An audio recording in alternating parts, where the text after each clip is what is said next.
Career grief is real and it's something that I'm navigating, and I didn't quite know that's what it was. And that's what I want to talk about in today's video. And while I do have some notes that I want to refer to and some research that I want to read from, this video might be a little bit of a ramble because I'm still thinking through my thoughts around this. Because when we think about grief, we think about death or losing someone or losing something, losing an opportunity, something being taken away from us. And these things are all like not within our control. Like that's what I normally think about when I think of grief. But I want to talk about it in a way that where you choose to leave, you made the choice to leave, and the grief is still there. I don't think that's something. Well, it's something that I've never really heard anyone talk about, and that's why I want to talk about it today. Because I didn't realize it was career grief for me because again, it wasn't. I'm in a stage of intentional rebuilding, intentional moving in a different direction, quitting my six-figure job several years ago, being back in corporate America, and now in the process of making a full transition out of corporate America. So it's my choice, and I didn't equate that with like career grief because nothing's being taken away from me. I didn't, get laid off or anything like that. And that's often what is associated with career grief, if anyone even talks about it at all. And that's what kind of led me down the rabbit hole of like doing some digging of my own and just having conversations with a mentor of mine and my therapist, trying to just understand what that looks like, being that it is something that I have chosen. And again, I'm speaking from this in a place that I'm still navigating, but I do have some clarity around for myself. And again, I think it's a topic that people really don't talk about. So I just want to just again talk about it today. And again, my thoughts might be a little ramble and all over the place. So I hope you don't mind. But I do want to just read something here that I found as I was doing my digging on career grief. It says researchers and others have noted that experiences like job loss and career change share emotional patterns with grief and bereavement. In fact, studies on job loss have found that many people exhibit grief-like responses with emotional attachment to the role, predicting the intensity of that reaction. Across multiple studies, a clear grief-like response was observed in a significant subset of individuals who had lost their jobs, suggesting this emotional process is real and measurable. So career grief really is a thing. So just a little backstory on me if you haven't been watching my other videos. I left my corporate leadership role in healthcare a few years ago due to burnout, like severe, life altering, needing medication to go to work, being 60 pounds overweight, being so misaligned in the work.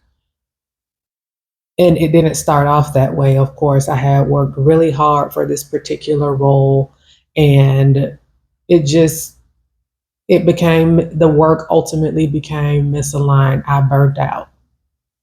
I willingly left. I felt like I had no choice because if I had stayed just in the mental and physical health that I was in, I just felt like it wouldn't have ended well. So I willingly left, took a nearly 1 year sabbatical. That was the absolute best thing of my entire life. I took a sabbatical just to heal my mind, my body, have some time to travel, to volunteer, to get really clear on how I wanted to move in the next season of my life. Came back into corporate America, not in leadership, in a individual contributor role, in a role where I could use the skills that I desire in an environment that I like. Ultimately, that has also now changed and misalignment is creeping in. Business needs change, leadership changes, things change. It's no longer aligned in the way that I thought I would be. And I've come to the conclusion that the construct of corporate America isn't conducive to the way that I want to work and live. So, in the meantime, I've been building a business of my own using this bridge area, this bridge job to fund the business that I'm building. That's the backstory. And I was raised to be a high achiever, to be an overachiever, to be a perfectionist. I write about it in the book that I released last year, Release and Renew. I had a lot of high achievers around me and as a child, and I was, taught to achieve. And that was my identity. And I feel like the career grief for me is setting in around identity and the identities that I've been consciously detaching myself from, like the perfectionist, like the overachiever at any cost, the overworking, all of the things. Now, I do still identify as ambitious, but I have reworked my relationship with ambition in a more sustainable way. But that identity of, being in corporate leadership, ultimately, the dream back then was, climbing the corporate ladder, being an executive, continuing to climb the corporate ladder because I had climbed it, continuing to climb, being in executive leadership, like all of the things and the identity that your family and your loved ones may have had of you. I think that for me is where a little bit of the grief is creeping in. Again, I'm willingly, intentionally, consciously leaving the construct of corporate America, but that doesn't take away from the grief that is still there in that identity. So, again, in the article that I had found, a lot of things just really resonated with me. And it spoke about identity in this article. It says why grief happens even in positive transition. So it says it might seem counterintuitive, but professionals can grieve even when they leave a job they didn't like. That's because grief isn't about the logical value of what's lost. It's about attachment. We agree the identity the role gave us, the relationship and community we built, the versions of ourselves we believed we were. That's definitely what I resonated with. And then the familiar rhythms and routines of everyday work.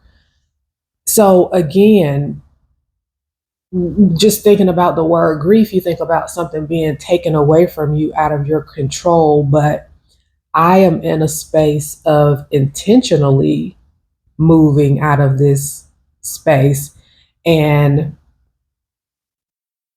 facing this feeling of grief and that identity of what I was. And again, I'm excited about what I'm building. I'm looking forward to fully stepping into creative entrepreneurship because I've always, I would say, for the last maybe 6 or 7 years, I've dabbled in creative entrepreneurship in multiple capacities. So I'm very excited to fully embrace the new identity of a full-time creative entrepreneur, but it also doesn't negate the fact that this life that once was what I thought it would be in corporate America is no longer a thought. And it's not something that I desire, but that identity was so deeply ingrained in me from childhood that I'm just being honest that it's there. It's something that I'm conscious of and something that I'm steadily working towards. It also says here that the shame around this experience, around career grief, is both cultural and professional. Many professionals are conditioned to see career transitions as purely rational choices, better opportunities, elevated roles, strategic moves. There's little language for the emotional cost. And when people don't name their grief or normalize it, recognizing that it can be natural outgrowth of the change they've experienced, they internalize it as a weakness or failure. So again, that really resonated with me. While I don't feel like I failed at all, I do feel like I don't want to say like a waste of time and energy because I am a true believer that everything we go through in life, we can learn from it and a lesson can be pulled from it. But again, those feelings are still there while I am still very happy and optimistic about moving into this next chapter. And again, I just wanted to talk about career grief from the lens of choosing to step away from, for me, it's more than just a job or a role. I am choosing to step away from the corporate construct, at least as an employee. Now, there may be some opportunities where I may go back as in a consulting capacity or something like that, but I am choosing to step away from that construct. And there's still grief there. And I want to say that some of the feelings that I was initially kind of feeling when I was thinking this through and like really, I guess, identifying that, oh, is this, career grief? Because, there's a level of comfort once you've worked in a specific industry, you're at a specific level. There's a level of comfort there. And we know as humans, we like our comfort. That's no longer there. Stepping into something different and unknown, that comfort is stripped away. And again, it could be exciting, it could be something you're looking forward to. The comfort is no longer there. Also, identity that I talked about, just before, the judgment and also the fear. Again, I had so much judgment years ago when I left my corporate six-figure job. Like, people, for the life of them, just could not understand why I had chose to leave. Like, they just could not comprehend. They could not wrap their heads around that I had to choose myself over this job. So the judgment and just a little bit of the fear and I don't want to say trauma, but I guess trauma from the previous experience, as I'm now planning to fully step out of the corporate construct and go into full-time entrepreneurship at some point this year. There's those are the feelings that resonated when I, recognized that it was career grief, which also leads me down the path. If you've been watching my other videos about how when you're raised or when you identify with being driven, goal oriented, a high achiever, a overachiever, ambitious, like when those identities are so deeply ingrained in you, especially when you're young, and now I'm in my 40s, it just, that way of life and living just isn't sustainable anymore. And I had to come to that realization on my own during my burnout experience. But I found some research from a researcher who studies career burnout. And when I read this, I was like, this is me. This is me. And I'm like, I'm sure there, well, clearly, because this is research, he researched multiple people about this, but there's something to it. So I'm just going to read what it says. It says, the habits that make you successful at 25 can burn you out at 45. So as soon as I read that, I was tapped in. It says, in our research interviews with high performers who later broke down, we saw a remarkably consistent pattern. In early life, they developed a winning formula. I proved my value through work, check me. I succeeded on my own, check. I endured stress, check. I didn't show weakness, check. I delivered no matter what sacrifice, check. In their teens, it earned grades. Me, talk about it in the book. It's like this was like this was this man like looking through my window.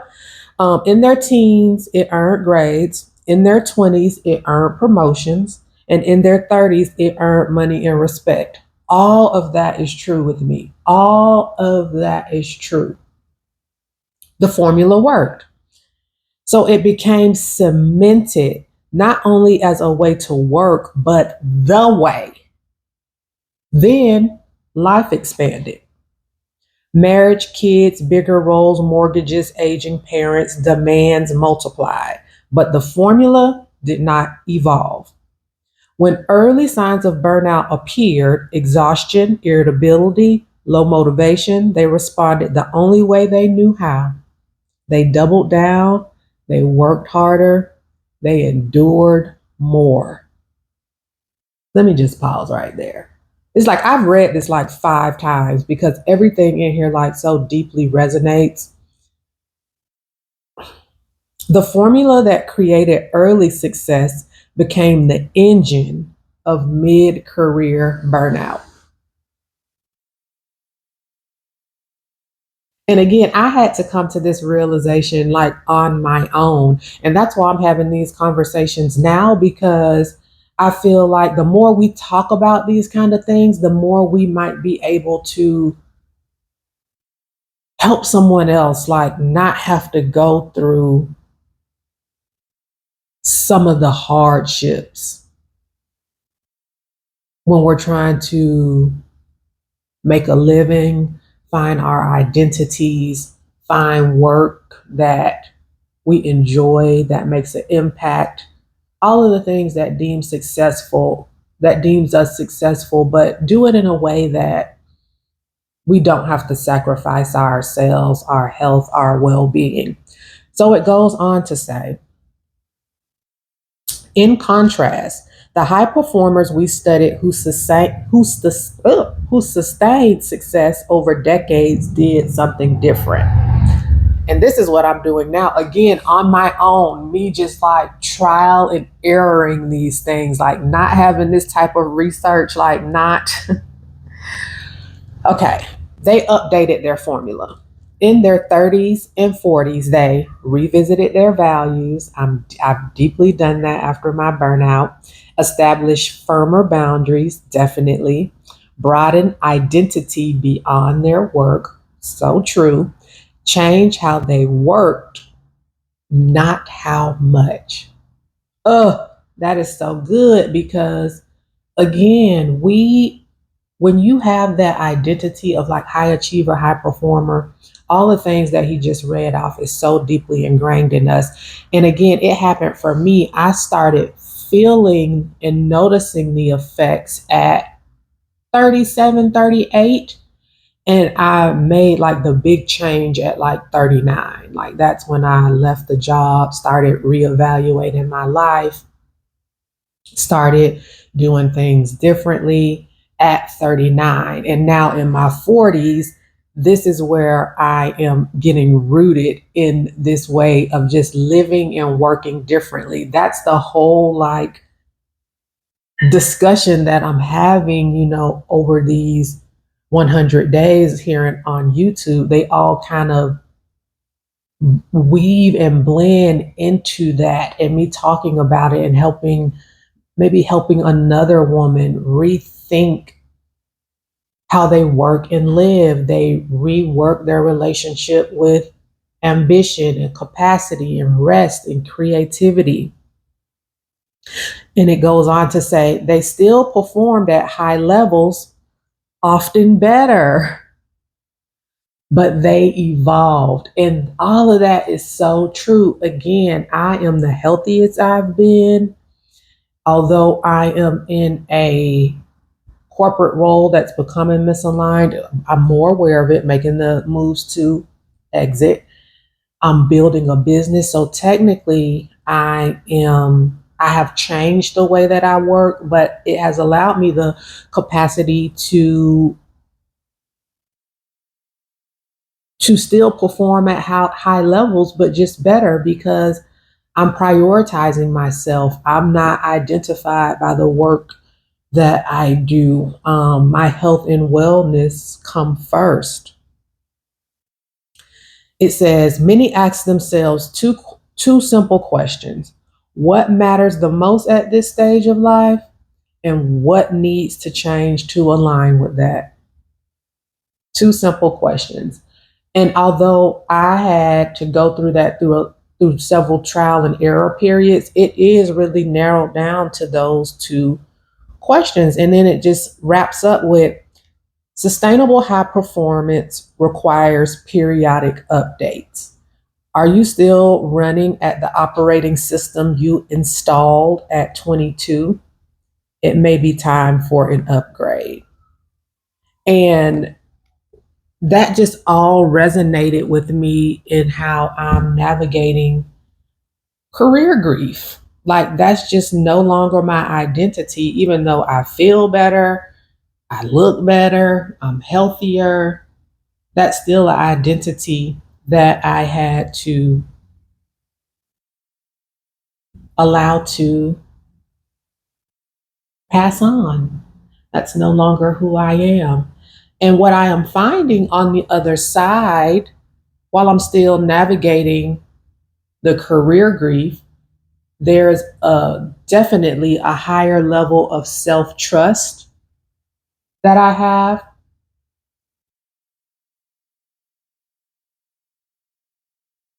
The alignment is definitely there. I definitely feel more aligned in the direction that I'm going, and my body tells me that, because I'm not feeling, the high levels of anxiety that I did before, the brain fog, the just all of that. Like, my wellness is top tier and always prioritized. My I feel rooted in purpose and passion, which allows me to then make an impact on the world.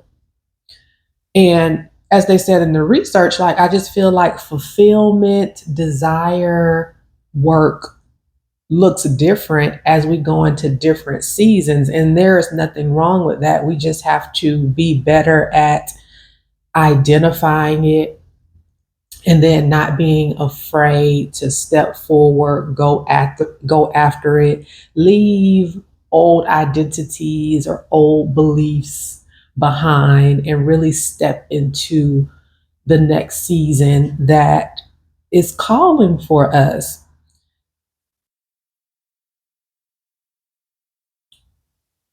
Again, I told you this would be just a little bit of a ramble session because it's something that I'm still working through. But I just wanted to have the conversation. Like, if any of this resonates with you, let me know down in the comments. There is one last thing that I want to read from the article.